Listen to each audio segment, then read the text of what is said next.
নমস্কার বন্ধুরা, প্রেরণা বাংলা মোটিভেশন চ্যানেলের আজকের পর্বে সবাইকে আমন্ত্রণ জানাই। আশা করি সকলে ভালো আছেন, সুস্থ আছেন। শরীরের চালনা শক্তি আছে মনের কাছেই, আর সেই জন্যই জীবনের সমস্ত সমস্যা সমাধান হয় মনের দ্বারা। ঠিক আবার উল্টোভাবে সমস্যা তৈরিও হয় মনের দ্বারাই। মনের ধর্ম জলের মতোই, জল যেমন সবসময় নিচের দিকে যায়, ঠিক তেমনভাবেই মনে কুচিন্তা ভিড় করে।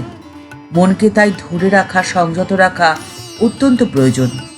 মন থেকে কুচিন্তা বা বাজে চিন্তা দূর হবে মাত্র একটি মন্ত্রেই। কি সেই মন্ত্র? আজকের পর্বে সে সম্পর্কে কিছু কথা আপনাদের সাথে শেয়ার করে নিলাম, তাই ভিডিওতে শেষ পর্যন্ত থাকার অনুরোধ রইল। আপনার মনে আপনি যদি কুচিন্তা বা বাজে চিন্তাকে প্রশ্রয় দেন, তাহলে আপনি তো অবিশ্বাসী হয়ে যাবেন। অবিশ্বাসী মন জীবনের সমস্ত সমস্যার কারণ।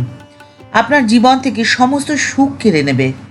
সন্তুষ্টির অভাবে আপনি অসুখী জীবন যাপন করবেন, আর তখন কোনো কাজেই আপনি সফলতা পাবেন না। কারণ মন যখন অবিশ্বাসী হয়, তখন কোনো কাজে মনোসংযোগ করা অসম্ভব, আর এ সম্ভব নয়।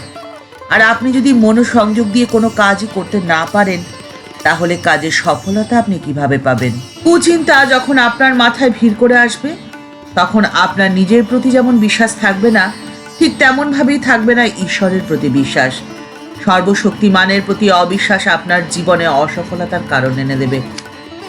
নাট্যকার গিরিশচন্দ্র ঘোষ একবার বলেছিলেন, ভগবান ঠিক আমাদেরই মতো মানুষ হয়ে জন্মান। এটা বিশ্বাস করা মানুষের পক্ষে বড় শক্ত কাজ। তোমরা কি ভাবতে পারো যে তোমাদের সামনে পল্লীবালার বেশে স্বয়ং জগদম্বা দাঁড়িয়ে আছেন? তোমরা কি কল্পনা করতে পারো যে মহামায় সাধারণ স্ত্রীলোকের মতোই ঘরকন্যা এবং আর সব রকম কাজকর্ম করছেন? অথচ তিনিই জগৎজননী, মহামায়া, মহাশক্তি। সর্বজীবের মুক্তির জন্য এবং মাতৃত্বের আদর্শ স্থাপনের জন্য তিনি এই ধরনীতে আবির্ভূতা হয়েছেন। এটা বিশ্বাস করা কি খুব সহজ কাজ? আর বাস্তবিকই তাই। সাধারণ গ্রাম্য বধূ, যার সমস্ত ঐশ্বর্য আবৃত রয়েছে, তাকে চিনে ফেলা তো অত সহজ কাজ নয়। অবিশ্বাস মানুষের মনকে এতটাই আচ্ছন্ন করে রাখে যে স্বয়ং স্বামীজির মনেও সেই অবিশ্বাস অত সহজে দূর হয়নি। কাশীপুরে ঠাকুরের শরীর ধারণের শেষ পর্যায়ে স্বামীজি মনে মনে ভাবছিলেন যে যদি এখন বলেন তো বিশ্বাস হয়। অন্তর্যামী ঠাকুর স্বামীজির মনের কথা বুঝে ফেলে বলেছিলেন, এখনো অবিশ্বাস রে? যে রাম, যে কৃষ্ণ, সেই একই দেহে রাম ও কৃষ্ণ। আপনার মন থেকে সমস্ত কুচিন্তা বা বাজে চিন্তার অবসানে একটি মাত্র মন্ত্রই ম্যাজিকের মতন কাজ করবে। সেই মন্ত্রটি কি বলুন তো? সেই মন্ত্রটি হলো বিশ্বাস। বিশ্বাসে মিলায় বস্তু, তর্কে বহু দূর।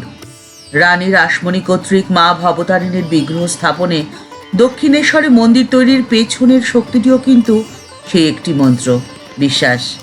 যদি রানীমা সেদিন রাত্রের স্বপ্নকে অবিশ্বাস করে উড়িয়ে দিতেন, তাহলে তো এই কর্মযজ্ঞ আরম্ভই হতো না, আর মন্দির স্থাপনও হতো না। অবিশ্বাসী মনে সন্দেহ দানা বাঁধে।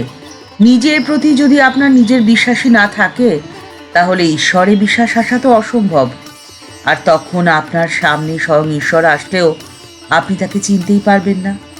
হীরাকে কাঁচ ভেবে ভুল করবেন আপনি। মূল্যবান সম্পদ অবহেলায় হারিয়ে ফেলবেন। সমস্ত জগৎ রামকৃষ্ণময় হয়ে গেলেও আপনার তাতে কিছুই আসবে যাবে না, কারণ আপনি তা অনুভবই করতে পারবেন না।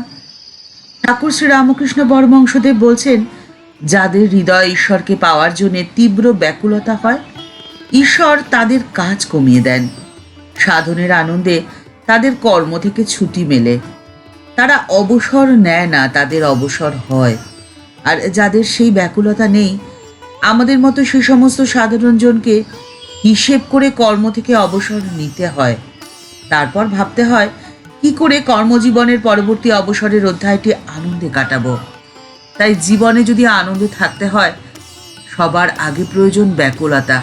আর ব্যাকুলতা তখনই আসে যখন অন্তরে বিশ্বাস থাকে।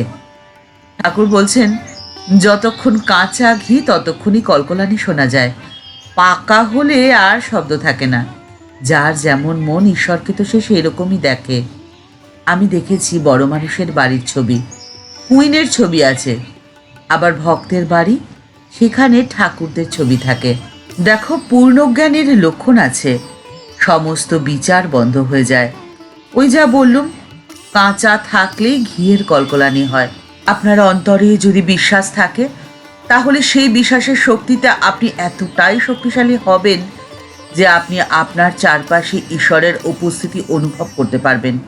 আপনি একটি সুখী এবং সুন্দর জীবন পাবেন তখনই যখন আপনি সার্বিকভাবে সন্তুষ্ট থাকবেন। আর আপনি সন্তুষ্ট থাকবেন কখন বলুন তো? যখন আপনার ভেতরে বিশ্বাসের শক্তি অসীম হবে। একজন মানুষ মানসিকভাবে সন্তুষ্ট থাকতে পারলেই সর্বদা সুখী থাকতে পারে।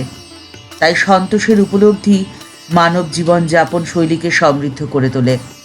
স্বামীজি তাই তো বলছেন, আমার আশা এবং বিশ্বাস তাদের প্রতি যারা আমার কথা বুঝবে এবং সেই কথার অন্তর্নিহিত অর্থ উপলব্ধি করে সেই আলোকে কাজ করবে। আমি তোমাদের যথেষ্ট উপদেশ দিয়েছি, এখন কিছু অন্তত করো। এ জগৎ দেখুক যে আমাকে অনুসরণ করে তোমরা সফল হয়েছ, তোমরা সুখী হয়েছ। আপনার মনের থেকে সমস্ত বাজে চিন্তা বা কুচিন্তা দূর হয়ে যাক বিশ্বাসের শক্তিতে। ঠাকুরের কাছে এই প্রার্থনা করেই আজকের পর্ব এখানেই শেষ করছি। ঠাকুর, মা ও স্বামীজির আশীর্বাদের হাত যেন থাকে আপনার মাথার ওপরে, আর আপনার জীবন যেন প্রশান্তিতে পরিপূর্ণ হয়ে থাকে। ঠাকুরের কাছে এই কামনা করে আজকের পর্ব এ পর্যন্তই। দেখা হচ্ছে পরের পর্বে। ভিডিওটি যদি ভালো লেগে থাকে তাহলে তা শেয়ার করার অনুরোধ করছি। আর এই চ্যানেলটি ভালোবেসে যারা এই পরিবারের সদস্য হয়ে গেছেন তাদের জানাই ভালোবাসা, শ্রদ্ধা ও প্রণাম। যারা এখনও এই চ্যানেলটি সাবস্ক্রাইব করেননি তাদের কাছে বিনীত অনুরোধ রইল চ্যানেলটি সাবস্ক্রাইব করে বেল বাটনটা ক্লিক করে দিয়ে অল বাটনটিতে ক্লিক করে দেওয়ার জন্যে। তাহলে এই চ্যানেলে ভিডিও আপলোড হওয়ার সাথে সাথেই আপনার কাছে নোটিফিকেশান চলে যাবে। সবাই ভালো থাকবেন, সুস্থ থাকবেন। আর এই ভিডিওর উপস্থাপনা যদি আপনাদের ভালো লেগে থাকে তাহলে একটি লাইক দিয়ে আমাদেরকে অনুপ্রাণিত করার অনুরোধ রইল। আর আপনাদের মূল্যবান মতামত কমেন্টস বক্সের মধ্যে জানাতে ভুলবেন না।